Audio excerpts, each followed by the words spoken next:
Declaration of human rights لے لیں یا آپ کوئی بھی انٹرنیشنل جو ہم بھی سگنیٹری لے لیں، بنیادی اصول یہ ہے کہ اگر ایک اکیوزڈ ہو، ایک ملزم ہو، بے شک اس کے خلاف بڑے سے بڑا جرم کا الزام ہی کیوں نہ ہو، دیر از اے پریزمپشن آف انوسنس. اور جرنلسٹک پرنسپلز میں یہ ایک بنیادی اصول ہے. اب ذوالفقار علی بھٹو کا آپ ٹرائل کے دنوں میں،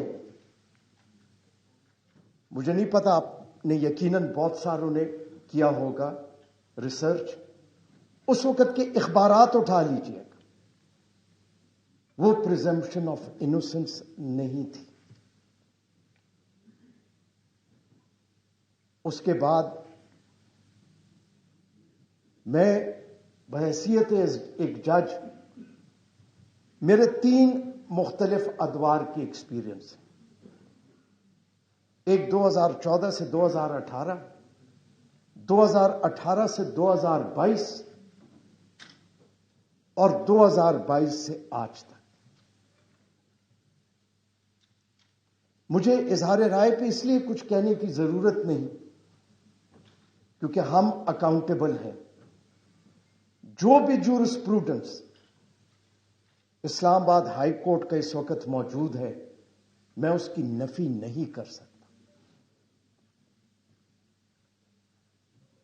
میں جج بنا تو پہلا کیس ایک بیل میٹر کا ہے، اور مجھے ابھی صرف 2 ہفتے ہوئے تھے.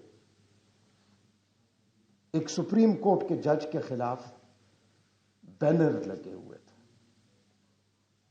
ایک 16 سال کا لڑکا اس میں ملزم تھا، جس پہ الزام صرف یہ تھا کہ اس نے وہ بینر آویزہ لگائے تھے، پول پہ چڑھا تھا.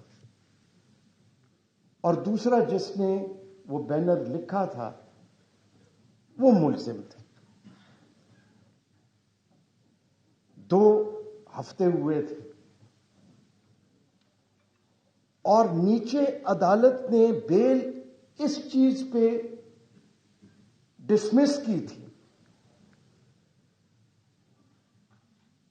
کہ یہ جرم صرف سپریم کورٹ کے جج کے خلاف نہیں، یہ پوری عدلیہ کے خلاف. وہ میری غالباً پہلی رپورٹڈ ججمنٹ تھی، لیکن اس میں بھی ایک عنصر فریڈم آف ایکسپریشن کا تھا. کسی نے یہ تحقیق کرنے کی جسارت نہیں کی کہ وہ بینر لگوائے کس نے تھے، لیکن وہ 2 ملزم بیچارے وہ پھنس گئے تھے. 2 چیف جسٹسز میں سپریم کورٹ کمپلیننٹ بنی تھی، اور کمپلیننٹ بنی تھی اظہار رائے کے اوپر، ان پہ اینٹی ٹیررزم کے کیسز بنے تھے.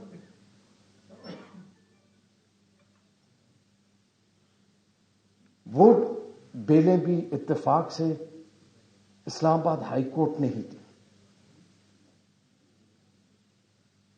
دیکھیں، ہم بحیثیت جج ہم کوئی چیز اپنی چھپا نہیں سکتے. تنقید ایک ایسا دور ہے، اور جس طرح میں نے آپ کو کہا، ایک ماحول میں ہم بات کرتے ہیں.